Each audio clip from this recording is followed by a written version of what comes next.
dear friends. It's Carly, and welcome back to part two of this little two-parter over shadow work. I just wrapped up kind of giving you my food for thought around how I look at shadow work.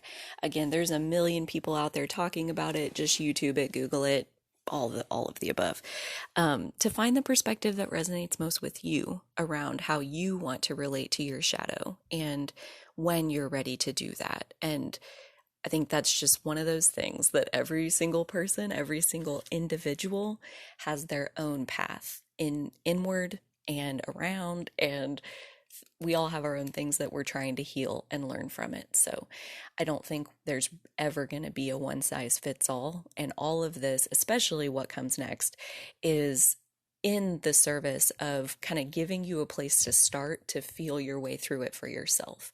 So looking at the natal chart, there's a few key places that I'm going to talk us through. And I want to point out, and I'll put the link in the description of this video or this episode. So Hannah's Elsewhere is the YouTube channel name, and her name is Hannah. I don't know her last name, but it's just astrology stuff, and she has a ton of different videos, tons of very detailed, like 30-minute videos on like Chiron in the 12th house. Like, it's very awesome, in-depth stuff if you're inclined. Plus, she has like a super fun accent, and she just has, I don't know, her vibe is kind of all over the place, which I really enjoy. But I get Aquarius and Leo and Libra, and she's just a joy to take in. So Hannah's Elsewhere. I'll put the link over there. But anyway, she did this video on where to look for your shadow in your natal chart. And so that's basically the few steps that I'm going to talk through and interpret based on how I understand it. And then I'll link that video if you want to check that out, and it'll just be more in depth. So the first place we're going to go is the IC. So we've talked about the AC/DC line that runs through the horizon of your chart there in the middle, always left to right.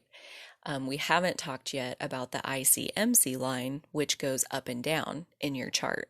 So the IC is always at the bottom. It's always at the root of the basement of your chart. It's the most personal, the most private, the most secured off from only the people that you can really absolutely trust can see that IC part of you. And that's where we begin, because like I said in the last episode, where does the shadow come from? How is it created? And this is a multifaceted story that I am going to do my best to weave them all together, because this is how I'm looking at it. And that is, one, when we get here, we brought our past lifetimes worth of karma with us. So part of what we knew would happen is that karma manifesting into the foundation for the healing of that karma to occur. And healing takes place when we accept and integrate and soothe ourselves and love ourselves anyway.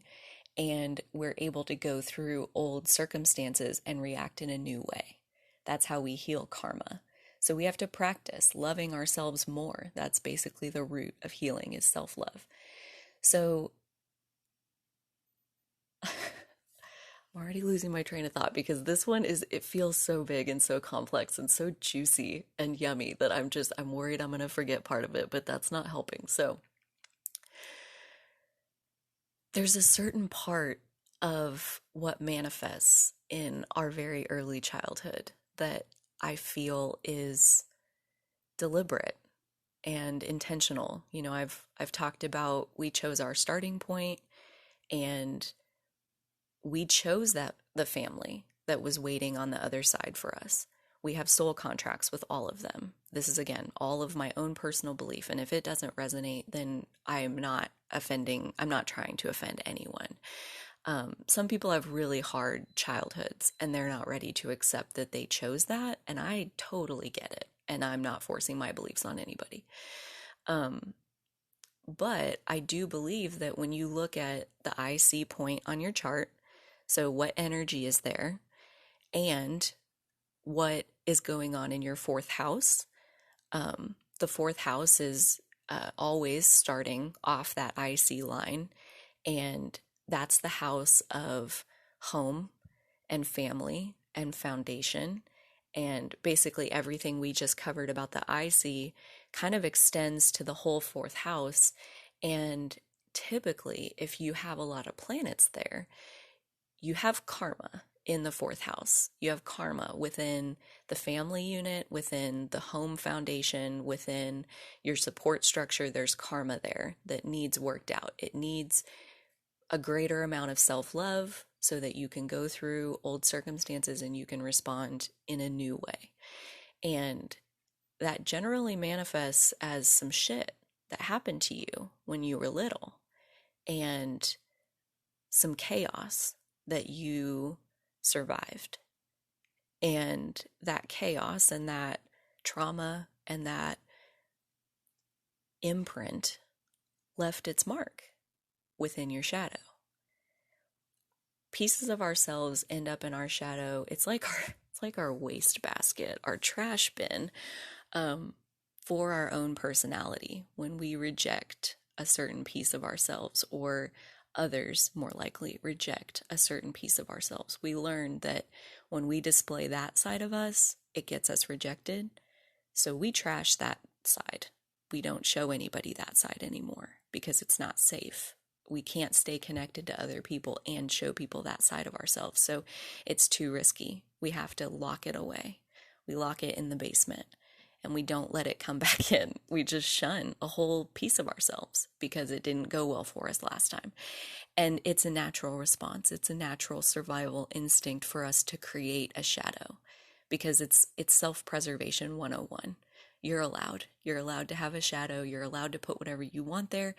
And you're allowed, as you go, to realize that sometimes things don't have to stay in the shadow, that, somebody else's issue with, I'm gay, or at least queer or something. I don't really know what it is, but I'm something. And just because other people have a problem with that doesn't mean that I have to, like I did operate that way. I kept that to myself a long time.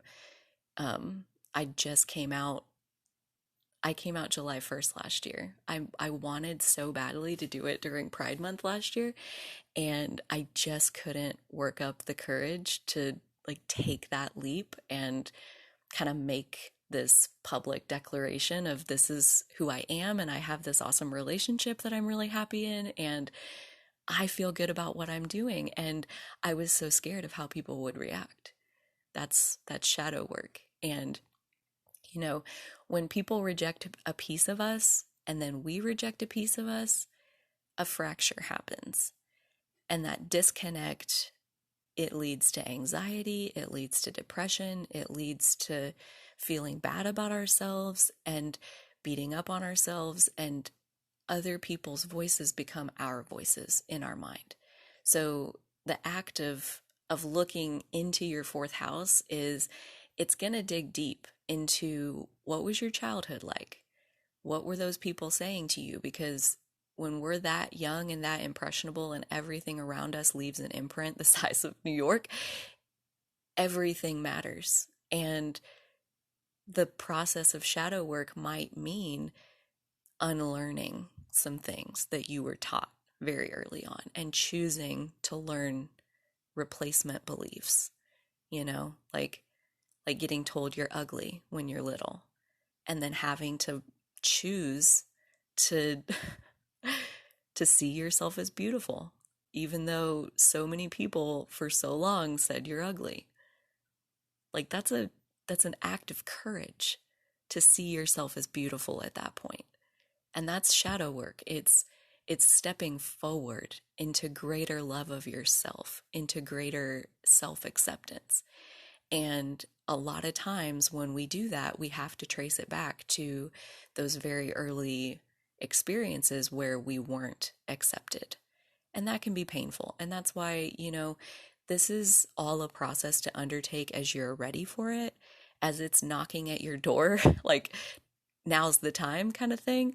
Like if your life is good and you feel good and you're happy and you're grateful and you're blissed and you're good to go, then it's not the time for shadow work. Bask in the light, enjoy it unapologetically. Like shadow work will have its time and its place. And when it comes, be open to it, you know? So no need to go digging at things that aren't ready to be dug up. That's my point. So that's the fourth house, those early beginnings. Very, very interesting. The next place we're going to go is the seventh house. And this is an interesting thing because remember back to Carl Jung basically summarized the shadow self is our unconscious self. It's the part of ourselves that we, by definition, cannot recognize. And so, how do we come to be aware of something that we can't recognize? How does that work? Remember, that's very confusing. Here's how. In the seventh house, and specifically looking at the DC, the descendant, that is a reflection point. We attract that energy, and anything that's going on in your seventh house is about this as well.